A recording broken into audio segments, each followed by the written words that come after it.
తెలిసిపోద్ది. నాకు ఇంట్రెస్ట్ పోయింది. తగలెట్టండి నిరంజన్ గారు, తగలెట్టండి. అంటే కీరవాణి గారు లోపల ఎంత ఫ్రస్ట్రేషన్ ఉన్నా ఆయన ఎంత కంపోజ్ గా చెప్పారో లోపల ఇదన్నమాట. అది ఆయన అసలు మొన్న ఇంటర్వ్యూలో నా క్వశ్చన్ అడగడానికి రీజన్ కూడా అదే. మన జయమ్మ పంచాయతీ జరుగుతూ అది చూసి వచ్చి అడుగుతున్నాడు. తగలెట్టండి నిరంజన్ గారు, తగలెట్టండి. నెక్స్ట్, ఎలాగో మూవీ రిలీజ్ అయ్యాక ఈ డ్రెస్సులు వాడరు కదా, తర్వాత నాకు ఈ షర్ట్స్ ఇచ్చేయరా సార్ ప్లీజ్. బాబోయ్ ఇప్పుడే మాట్లాడుకున్నాం. ఆ షర్ట్స్ కి చాలా మంది వెయిటింగ్ ఫ్రెండ్స్ అండ్ కజిన్స్. ఓ అంటే ఫ్రెండ్స్ అండ్ కజిన్సే కాదు, అక్కడ ఫ్యాన్స్ కూడా waiting.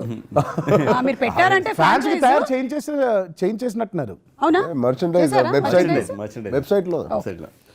Okay, next, introvert me giving seminar in class, my friends behave like this.